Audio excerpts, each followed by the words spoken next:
Today we're ranking some of the most popular games out there, pitting them against each other, where only one can come out on top. No, it's not a Ruin Board deathmatch, although I certainly feel like I have that on the brain. No, this is a video that I have been thinking about for a long time. I've been suggesting to people a challenge, if you were, to rank the 16 games that are going to be popping up on the screen right now. What do these 16 games have in common?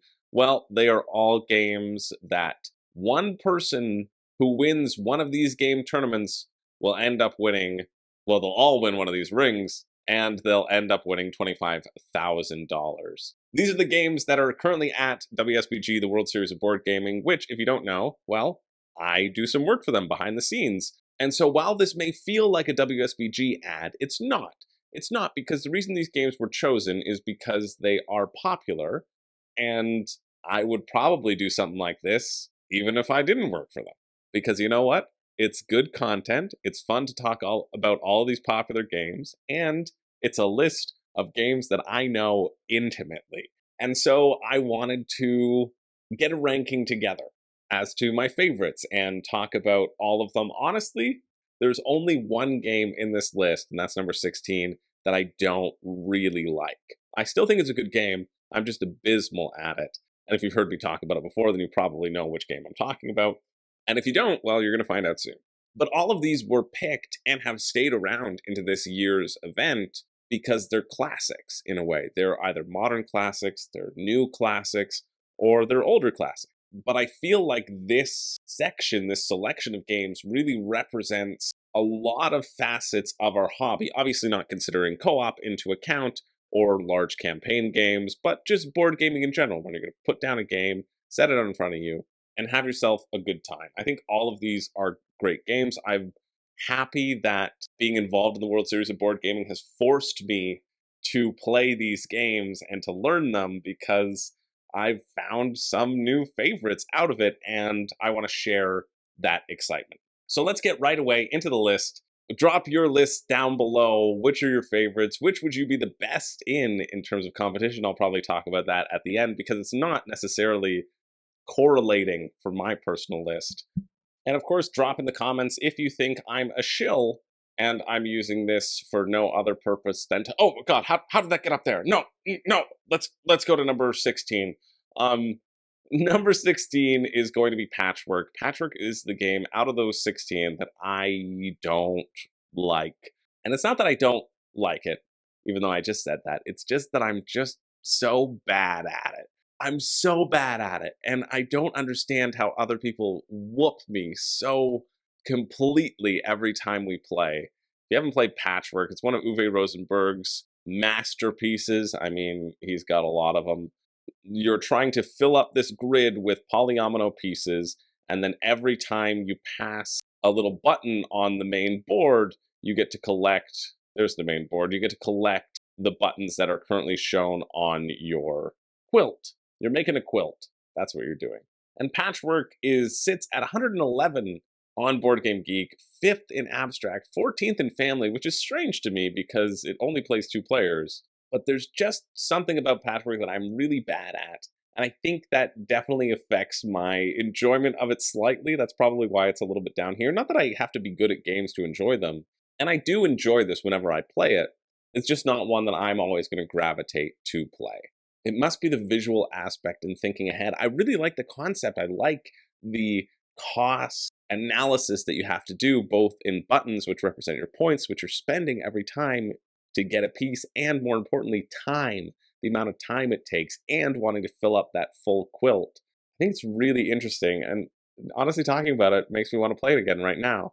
And yet I know I'll be horrible at it. So it ends up at the bottom, not because it's a bad game. None of these are bad games, really.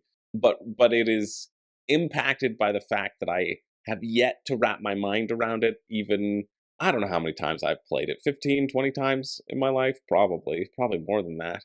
And I don't think I've ever gotten more than 8 buttons. And if you've played Patchwork, you know how bad that really is. I'm often in the negatives. I just don't understand it. And so that's why it's at number 16.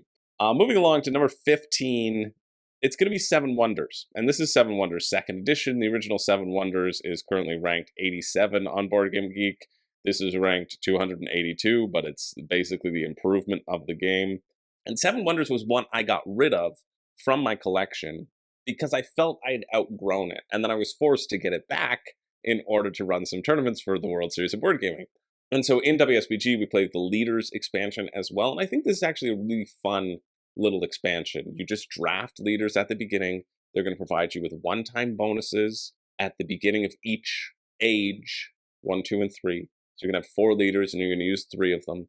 And you could use these leaders as well as parts of your wonder if you want to, but it feels like it's kind of a waste because generally the leaders are pretty good. But it was actually getting leaders back, and I wish I had brought that with me. I should have brought that with me. I'm in Halifax right now. I'm on a contract, and so I'm away from my normal house, and I've managed to put you can fit all of Seven Wonders and leaders into the leaders box. You take out the cards, you take out the boards, put the boards in, you stack the 4 rows of cards, and then you add in the tokens in a little bag on the side. Super easy, and because of that fact, I now am really happy to own Seven Wonders. It's the type of game where I travel a lot to people's houses to play board games, and because of that, I am limited usually in my space, in what I bring. I usually have a board game tables bag, now known as All Play. But so you can only fit so much in it, and having Seven Wonders, which feels now like a filler game, it takes not a lot of time. Even with leaders, it takes like half an hour. It's a good warm-up game. It's a good game to bang out a lot on BGA, really, Board Game Arena. But putting it into that condensed thing has improved my opinion of the game so much because I feel like that represents the type of experience that I'm going to get and what I want to get out of it. It's just a nice, simple drafting card game, and that's what it's given me. And really watching the World Series of Board Gaming, watching people play at like a better level than me, got me excited about the game again. I really like Antoine Bauza. I remember latching on to Antoine Bauza as like the first designer that I knew. I don't know personally, but that I recognize because I recognize the prowess of his designs, and I think it's cool that Seven Wonders has had such staying power coming out in 2010. It feels like it came out earlier than that, honestly, by how much it's on people's lists as like a gateway still. So I'm thankful for the sort of renewed appreciation that I have of it, but still all the other 14 are ahead of it in my esteem. It's good for what it is, and I now keep it in my collection, but it still doesn't take out all the other ones. Moving on to number 14, we've got Ticket to Ride. Ticket to Ride, number 216 on Board Game Geek. And I think that's an interesting placement for it. It's one of the lowest on this list. The lowest is coming up next, because people don't really rate family games that high, but Ticket to Ride has been incredible for my family and playing with my family. It's my parents' favorite game. I think hands down it's my parents' favorite game. There was a time where every year I was buying them a new expansion, so I got them Ticket to Ride Europe, Ticket to Ride Netherlands, which I heard was the best one, Ticket to Ride London, UK map, the India map, and Switzerland's on the back of that, I think. And it's such an incredible system that you can just apply these different maps and these different small tweaks to the system to create endless possibilities. But even just the base game is so cutthroat. I like Ticket to Ride more than Ticket to Ride Europe. I own Ticket to Ride Europe in my own collection because my parents had Ticket to Ride, and I saw Europe was somebody was selling it for cheap, and I thought, well, I want Ticket to Ride in my collection. I guess I'll get Europe. But I really appreciate Ticket to Ride America much more because of the map is a lot more cutthroat. In Ticket to Ride Europe, you have these little stations that would allow you to use routes of somebody else. And in North America, you can't do that. So if you lock down Nashville to Atlanta, that's a clutch location because it stops you from needing to go around for 2 sections in any way. Or getting Las Vegas to Los Angeles, that's another clutch section that nobody can take from you. And so in a game, it's so important to get the routes first, but it's also so important to build long routes because they just get you a bunch of points. And so balancing the efficiency of routes and connecting all the different tickets together is always going to be a good time, and it's so simple to teach and so accessible. You're doing 3 things on your turn. You're drawing cards, you're playing those cards and putting trains down, or you're taking more routes so that you can complete routes, or you can take more routes if you've completed the ones that you already have. That's how I teach it. Done. It's taught. Very easy for people to wrap their heads around. This is such a classic. Oh, you can see here that this is the first edition picture because it only goes up to 80 points. That's wild. And this is actually the first time I've ever noticed that the states are etched out here. I have never noticed this before. The lines of the states are all there. I was only looking at all the colorful lines, and I never considered that the actual lines of all the states are underneath, which is just great graphic design. Ticket to Ride's a classic. I don't need to say much more about it. It's surprising to me that it is this low. Honestly, maybe it should be a bit higher, because I think it's good. I think the base game is good, and it's just quick, light, fun. Even if you like heavy strategy, this gives you enough cutthroat and a little bit of card counting if you want to take it to that extreme. So it's super fun. But yeah, that's it. It's official. That's my number 14. My number 13, I'm very excited to talk about. I only know of this because of WSBG, and that's Acquire. Acquire's coming out with a new edition from Renegade Games, and I legitimately like this game. I think it is mind-blowing to me that 1964, almost 60 years ago, this game was created, and I think this game holds up in modern board gaming. Wild. I mean, there's some randomness to it. You're going to be drawing, you have 6 tiles, and you can place one of those tiles on the board. And if you connect 2 tiles together, you can then form a hotel chain, if all the hotel chains haven't been formed yet. And the goal is to get your hotel chain to grow super big so that the stocks that you have purchased of that hotel chain are worth more. But there's also this give and take of needing your smaller hotel chains to be acquired by a bigger one so that you can get an influx of cash for being bought out by that hotel and then have enough money to control the game. It's an economic game at its heart with some randomness because of the placement, but if you have the strategy and you remember what people are counting and calculating and how much money everybody has, it's a really fun game when you play it at the extreme level, which is your stocks are hidden information, your money is hidden information. You just have to be watching around the table what stocks people are buying, feeling it out, and trying to get the most money at the end of the game. You get to sell all your stocks. You get a bonus at the end of the game for holding the majority stocks in various tiers. And so you're always competing for the majority of these 7 stocks. I have it higher than Ticket to Ride. Maybe Ticket to Ride's better. Maybe both of these are better than the next one. Honestly, the next 10 could switch depending upon which wind is blowing me what way. But what excites me about Acquire is, to me, who got into board gaming in sort of a modern era, it was really exciting to go back and hear about this game and learn about it and feel kind of like a part of history and be excited that it still holds up. Sid Saxon was really ahead of his time. And, well, I mean, he shouldn't have put 2 to 6 players on the box. It should have been 3 to 6. But still, this one is a really fun memory game and economic game. And I'm excited that a new edition is coming out. And I think that's pretty cool. So that was 13. On to number 12. 12 is Cascadia. Again, maybe Ticket to Ride is better. Maybe Acquire is. I don't know. Cascadia, some might be upset that Cascadia is so far down on the list. I've played it only for the first time because of WSBG. It's going to be a new addition to this year's lineup, because every year some will be swapped out, some will be swapped in. There's going to be a cycle to it, which I think is kind of neat.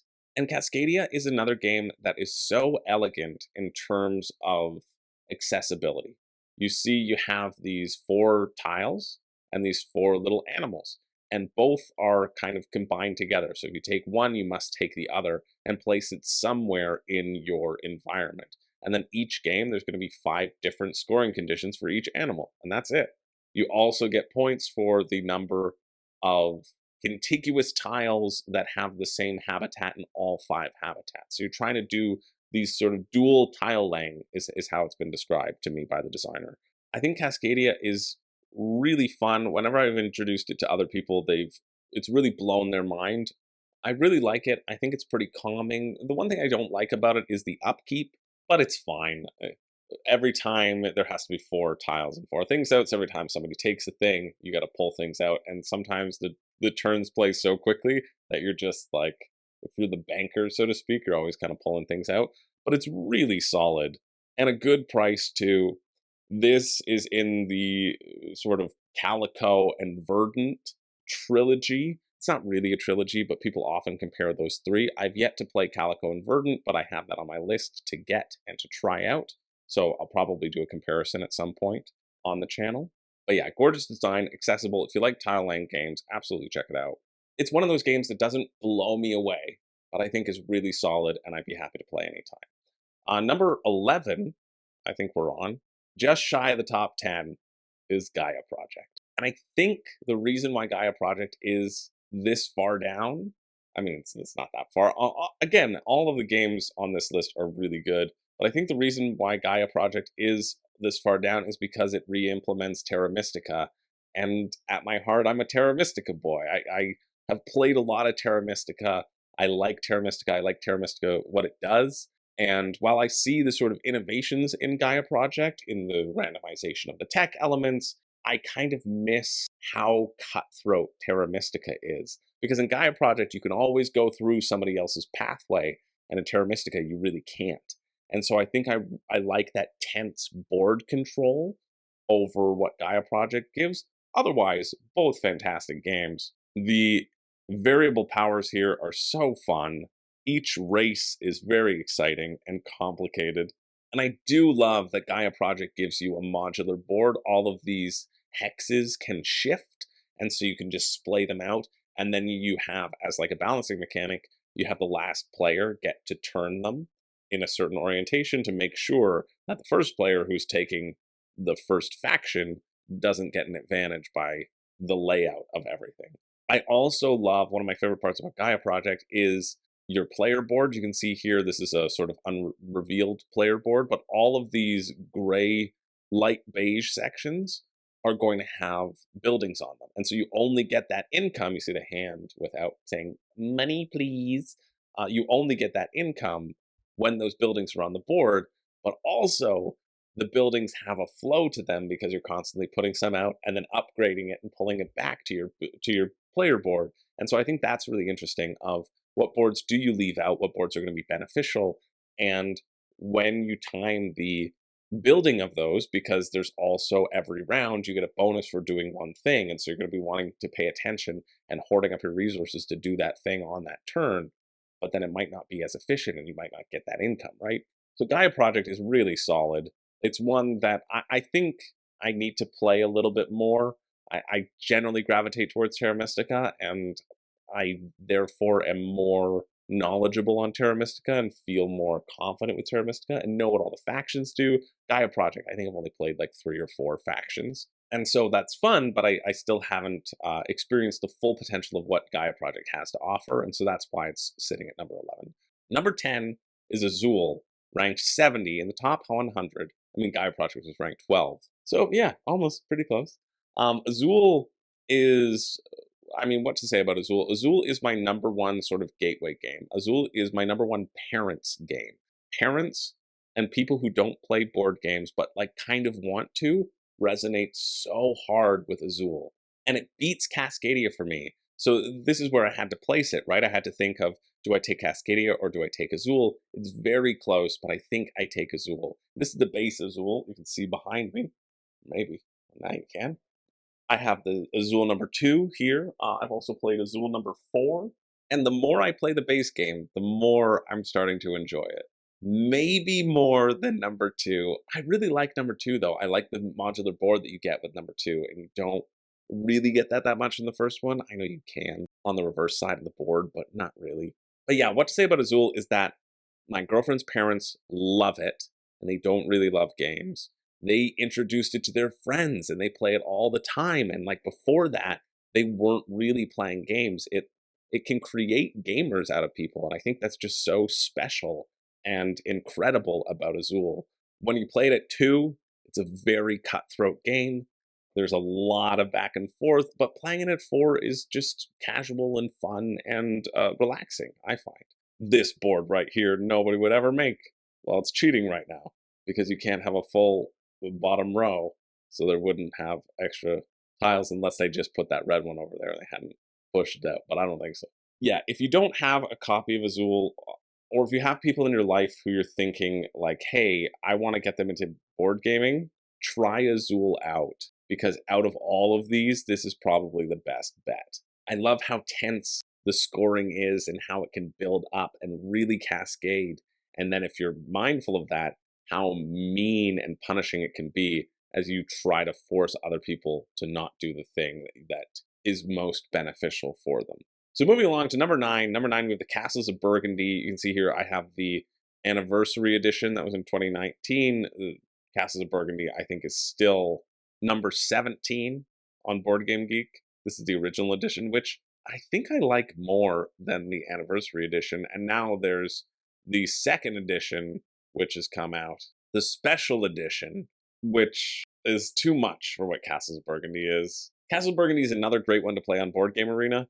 Which one of these are still on Board Game Arena? I should do that. Actually, I should do that on WSBG's channel because it makes sense as content for them. And so I don't, spam room and board with all WSBG stuff. The best BGA implementations of each game, because Patchwork's on there, Seven Wonders, Ticket to Ride is on there, Cascadia might be? I don't know. I don't know if it's on there. Feels like it should be, but maybe it's not. Gaia Project is on there, and Azul is on there, and Castle of Burgundy is on there. Castle of Burgundy is probably, out of those, one of the best BGA implementations, because you don't have to worry about organizing all the tiles and sorting them out. It just happens for you. Every round, you're going to fill these depots with tiles, right? And then you're going to roll 2 dice, and you can use those dice to take from those depots, basically. I know these are technically called depots in the game, but let's just call them all depots, okay? It's okay. You're going to take those things, and you're going to put them onto your own little castle player board over here. And whenever you fill up a section of color, you score points depending upon the round that you score it in. So if you score it earlier on, you get 10 points. If you score it in the last round, you get 2 points. But you only have 3 spaces that you can hold, so you need this give and take of all of these tiles, and because you can see you use the dice to place them on the board as well. So you use the dice to take them, use the dice to place them, but every time you place them, generally you get a little bonus. Either you get points, or you get additional resources on your next round, or you get permanent abilities, or you get to activate a thing. You get to take something right away, or you get to put something else right away, taking those additional actions. So it's all about chaining those actions together. This is a lot of people's favorite Stefan Feld. Stefan Feld is a great designer, and it's cool to have him represented in WSBG, and I really enjoy this. I've played it a bunch now on Board Game Arena, and I think I've gotten a little bit spoiled of it being on Board Game Arena, that I don't want to play it in real life as much, because I don't really have to worry about the setup. So there's that, but it plays really quickly over there and super fun. I love the flow of the game. I love the combos that you can make. And I love that there is a little bit of interaction, because you have to be aware about what your opponent is building and what they're going to be taking from you and how to prioritize that. And there's also ways to manipulate the dice as well, so you're not just dependent on luck, which I think is very important. So yeah, all in all, a really solid game. Number 8 is Wingspan. Wingspan made it to number 8. I think Wingspan sometimes gets a bad rap from board gamers because it was such a hit in 2019, and everybody wanted a copy of Wingspan, and everybody was playing Wingspan, and people played it to death. And then people got sick of Wingspan, and then they thought, oh, Wingspan, oh, that's so basic. Everybody likes it. Yeah, you liked it too. Wingspan's also on Board Game Arena, although I haven't played it on there. And I've done a full review on Wingspan and all the expansions. I think the Oceania expansion is my favorite, but in WSBG, they just use the base game. It doesn't really change too much, it just feels like it balances the board a little bit more. But Wingspan is something I'm really excited about, because I almost brought this to Halifax, and then somebody who's working on the show that I'm working on, she said, oh yeah, I got this for Christmas, and I haven't played it yet. Will you teach me? And I am so excited to introduce her to the world of Wingspan, because it is so elegant. It's such an incredible production design.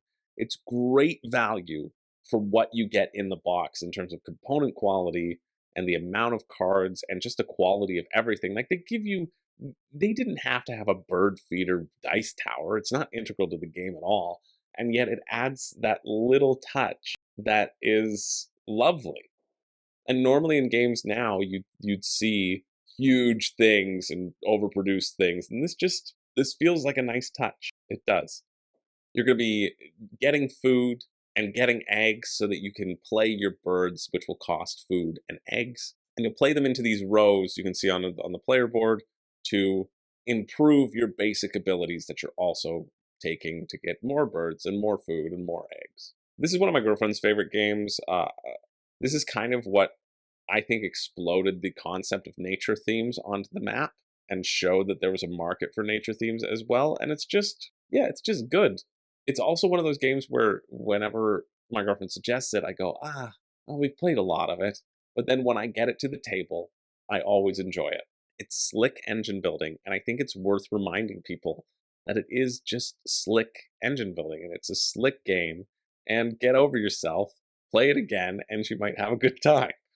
So yeah, that's number 8 for me. Number 7 for me, this is probably higher than on a lot of people's lists, but this is Splendor. I absolutely love Splendor. I know Alex Radcliffe from Board Game Co. says I ruined Splendor for him. Spoiler alert, this is what I would compete in if I were competing at WSBG, because generally I'm pretty good at it, and according to Alex, I broke the spirit of the game. But Splendor, again, is one of those games. Splendor, when I first played it, I played it when my girlfriend and I were recently dating, and we went to a board game cafe, and we played a game of Splendor, and then we played another game of Splendor, and then we played another game of Splendor. We played like 7 games or 8 games of Splendor in a row, because it's just so satisfying. Again, so simple. 3 things you need to worry about. You can take gems, you can spend the gems for cards, or you can reserve a card and get a special gem. That's wild. There, now you know how to play Splendor. The key to Splendor, and why Alex thinks I have broken the game, is you need to ignore the level 1 cards. Depends upon the player count, but generally going for the level 2 cards is going to be your best bet, and it's just simple math, really. This takes you 2 turns to get something, right? Because you can take 3 gems of different colors, so you go boom, boom, boom. And this takes you 3 turns to get something. So 1 turn more can give you a point and a building block versus a non-point and a non-building block. Just kind of makes sense. But I love the race aspect. I love remembering what other people have. I love that you can kind of hoard the chips, but you can't really because you can only hold up to 10 chips. I love the engine building aspect of it and specializing. And it plays quickly. This, again, Splendor was a game I played probably 10 times, I think, last summer when I was on a contract, and it was the number 1 game for both of the 2 ladies in the show with me out of all the games that we played. And we played like, I don't know, 15 or something. It hits really well. It's always been fun for me, and I'll play it. I'll play it anytime. Number 6 is a game that is just getting better and better for me, and that's Dune Imperium. Dune Imperium is number 8 on Board Game Geek. A lot of people love Dune Imperium. Side note, I just played Lost Ruins of Arnak for the first time the other day, and these are not the same game. I don't know how many people I saw talking on YouTube or other forums saying, oh, which do you want? Lost Ruins of Arnak, Dune Imperium, basically the same game. These are completely different games. They have deck building and they have a board, and that's where the comparison stops. And they have multi-use cards. Okay, but they don't even use them in a similar way or the same way, because there's a hierarchy in Lost Ruins of Arnak, and they can be used for different things. And here, they can't be used for different things. They have to be used for the same thing. It's ridiculous to me. Both are good games. Not similar whatsoever. I mean, okay, fine, like a tiny bit, but not in the huge regard that a lot of people have been making it out to be. But Dune Imperium is one where in the first 45 minutes of playing it, I thought, oh yeah, this is good. I want to add this to my collection. And then I got hit with this swingy nature of the intrigue cards, and I thought, this sucks. Why do people like this? And then I played it again, and I told everybody to be aware of the swingy nature of the intrigue cards, and then I liked it a lot more. And to be clear, like, I won my first game of Dune Imperium, and I won because I pulled an intrigue card that just gave me 2 points. And I thought, well, surprise, I win just by magic and not actually by being the best player around the table. Like, I shouldn't have won that game, and I ended up winning it because of that weird thing, and it just felt, It felt not exciting, whereas so much of the game was exciting. To win by that way and to get points by that way didn't feel that exciting to me. But what's cool about Dune Imperium is, and sometimes frustrating, is that in order to play one of your workers, you have to play a card from your hand. And so by playing that card from your hand, it determines what spot you can go to. And so you may need to go to a very specific spot to get the things that you need, and you haven't built your deck properly, and you don't draw the correct cards that give you access to that spot. And that is both really frustrating and also really exciting.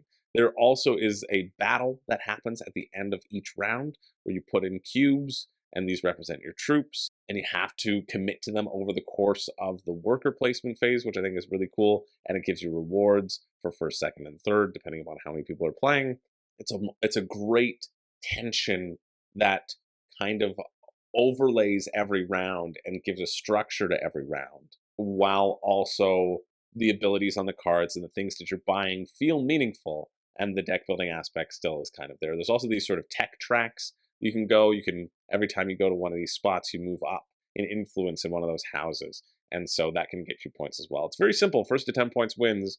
But if you like deck building or you like worker placement, more if you like worker placement over deck building, I don't find the deck building to be as significant as the worker placement here, or the sort of area control battle phase that happens.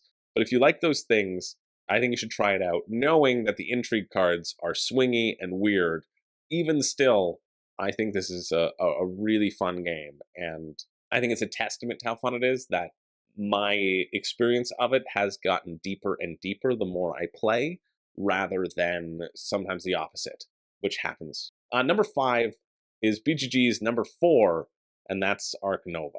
Ark Nova also on Board Game Arena. Splendor's on Board Game Arena as well, too. What's there to say about Ark Nova that hasn't been said 100 times? It's just solid.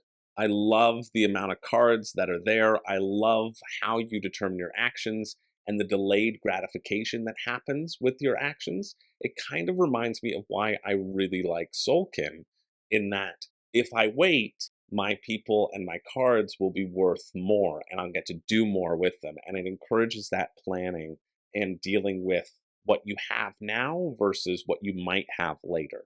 Yeah, it's got a great Board Game Arena implementation. The one caveat here is that you're basically playing a solo game for hours. Like, you're not going to interact with people around the table. You just aren't. And that's okay, because what you're doing is fun.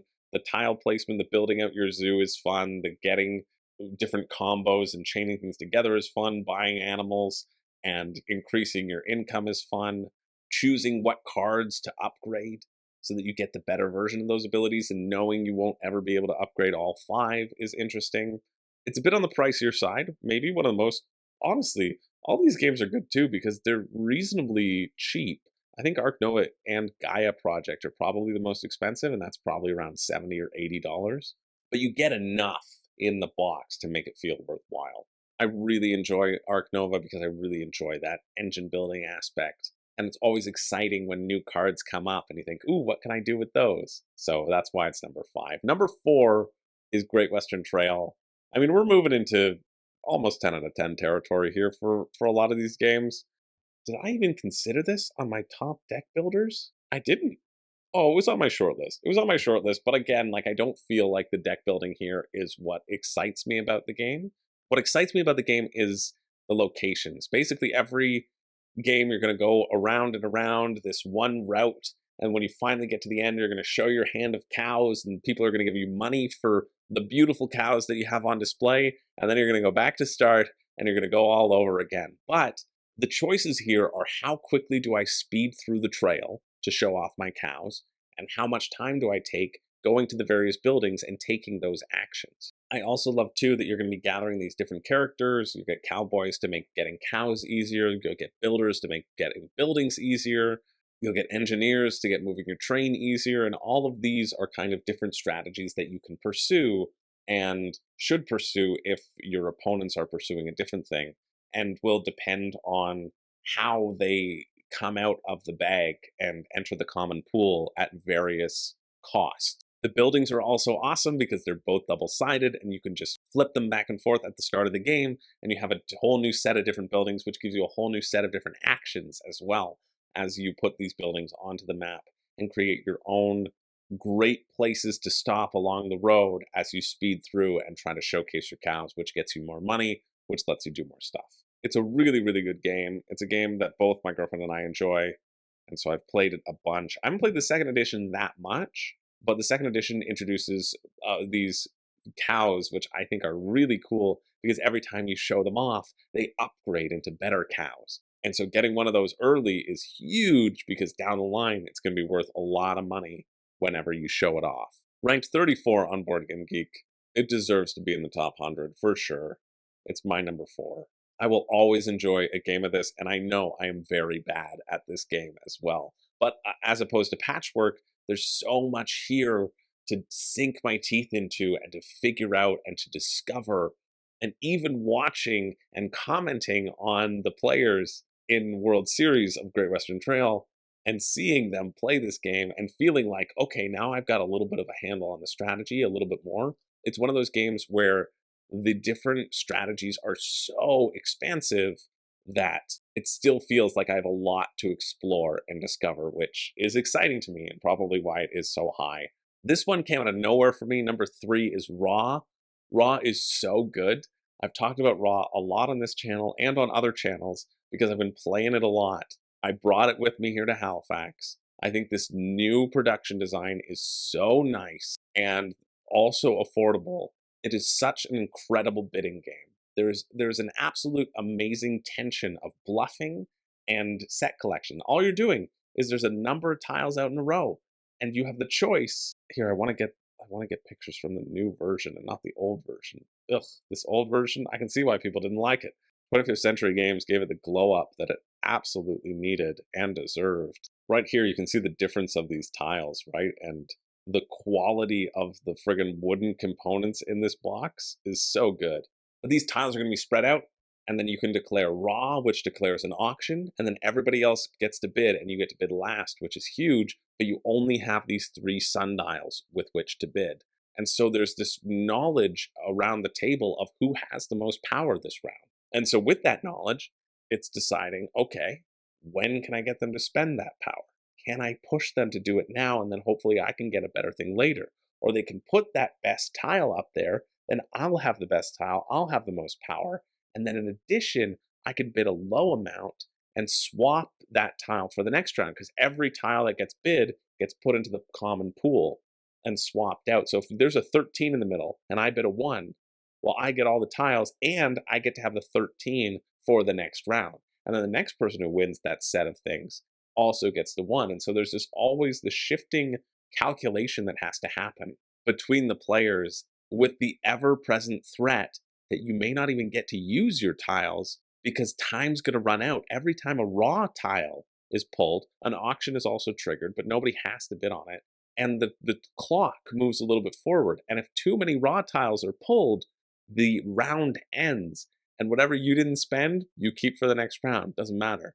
So it's possible to not even get a single tile in the first round because it busts too quickly. And so it's this great push your luck game that also combines bidding that I've just had such a blast with every time that I've played it. And it's also great for new players. Rainer Knizia, I talked to Rainer Knizia, and he said, actually, that interview should be over on the Dice Tower right now if you want to go check it out. I'll link to it in the description below. It's a great interview. He's made like 700 games, but his focus is about making his games accessible and easy and focusing on the fun and not focusing on like the math side of things, which is incredible because he has a PhD in mathematics.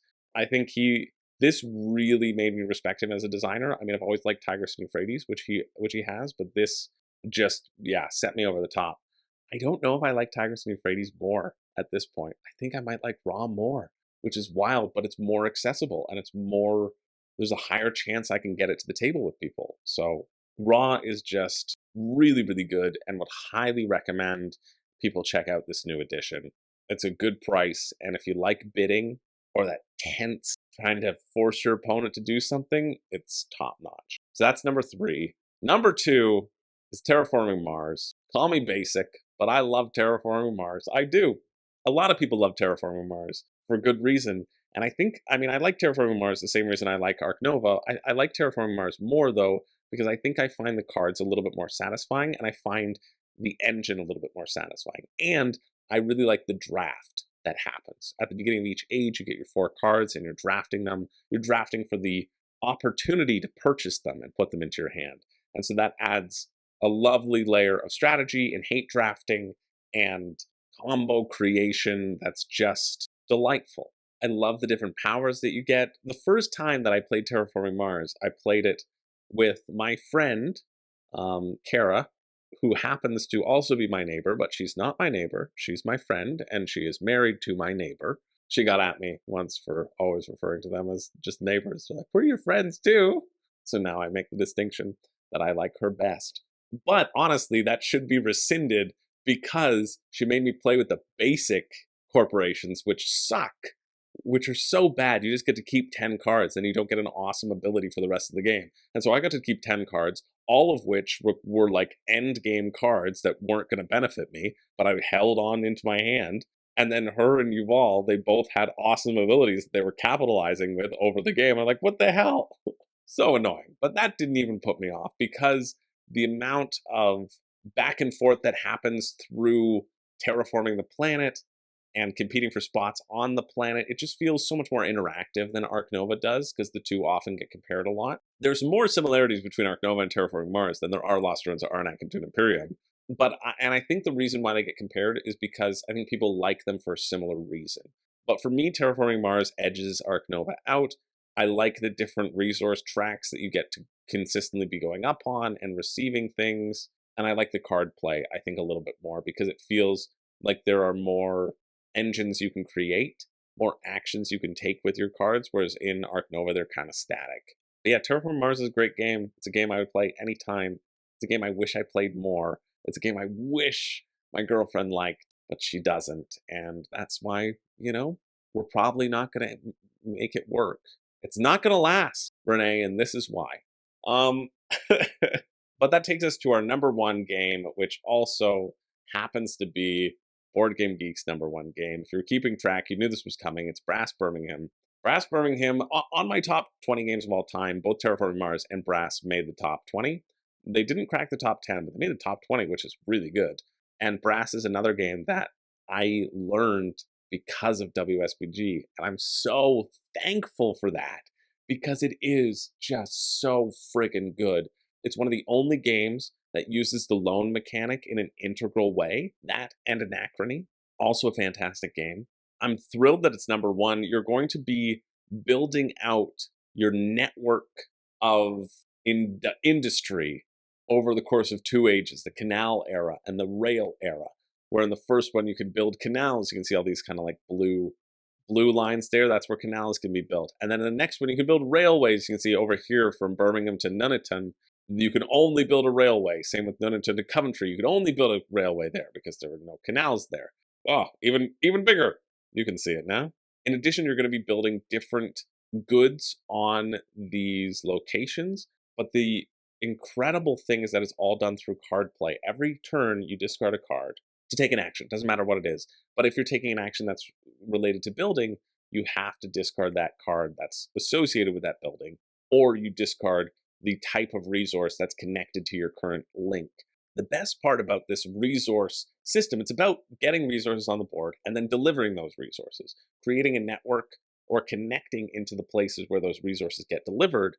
However, the best part about it is that the different places where you deliver these resources, which we can kind of zoom in on. You can see down here, this is clearly Tabletopia. You see the little orange cylinders here representing some free beer. These change every game, and the ramifications of this changing is so drastic upon the game. Other amazing things that I like is that the turn order every round is decided by who spends the most money. And so if you want and you need to go first next turn, you need to spend less than your opponents so that you can lock down that coveted spot. But if you don't spend that much, well, maybe you're not developing your industry enough, It's just every aspect of it. A game of this will take you like 3 to 4 hours on your first play, and I loved every second of it. There's also a cool thing where in the second age, all of your stuff gets wiped if it's like a level 1 building. And so there's a rush to build these level 2 buildings in the first age, because then they're going to score twice. You score points at the end of the first age, at the end of the second age. That's when you score your points for your buildings. I've never played Lancashire because it re-implements Brass Lancashire. I know Brass Lancashire doesn't really have beer in it, and it's kind of a different map too. I mean, Brass Lancashire is still number 20 on BGG, so people love Brass all the same. But the updates that Roxley did with Brass Birmingham are just so lovely. It's a great production, the current production that's out there.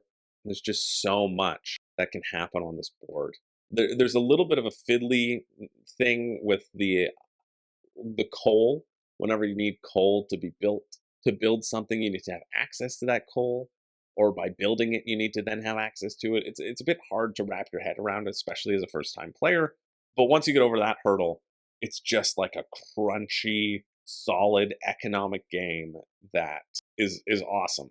It's absolutely awesome, and for sure worth checking out. So there you go. That's 16 of the most popular games out there, ranked. Yeah, some of the most memorable out there. I know, or some of the most impactful out there to the hobby. I think this list is really good in terms of getting games that are in people's houses and have had an impact on the hobby, right? That's kind of the premise. It's supposed to be representative of the board gaming hobby as a whole, obviously in a competitive side sort of thing. That I guess leaves out wargaming as well, because you want it to be in that sort of same tabletop realm. Not wargaming, not co-op, not campaign games. But other than that, without those criteria, I think it's a cool selection of games, and it's one that I am happy to talk about. I mean, I look behind me and I see Keyflower, and I think, oh, yeah, there should be Keyflower in WSBG. That'd be a good game. I'm curious if this is the list that is supposed to sort of be emblematic of board gaming, let me know which games you think could make it onto this list. It'll be helpful for me for my job. And I'm also just curious because I think this is a good list. I really do. And I think this list is better than the one that they had before in terms of encapsulating the hobby. So yeah, I just think that's kind of fun. Again, drop in the comments that you love WSBG. Oh, wait, no, I'm not. Stop it. Stop. Thanks for being here. Thanks for watching. Hopefully this was interesting. It was a fun discussion. I really like all these games, except Patchwork. I think they're all really good. And so it's just the thinnest of margins that kind of push things in and out. Brass and Terraforming were always going to be at the top because they made my top 20. But it was a fun little exercise, and I don't know if I got it right. We'll see if while editing, if I think I'm wrong or not. But that's the list. That's where it's at. Let me know your own list. Let me know what games you'd add to this selection to embody sort of a bunch of aspects of board gaming. And yeah, thanks for being here. Anyway, my name is Chris George. I do not have a catchphrase. And I don't even have access to an Arby's here, okay? Look at that. Look at that. I don't know who I've become. The Niagara Board Gaming Convention and the Arby's in Niagara Falls changed me, and now that's who I am.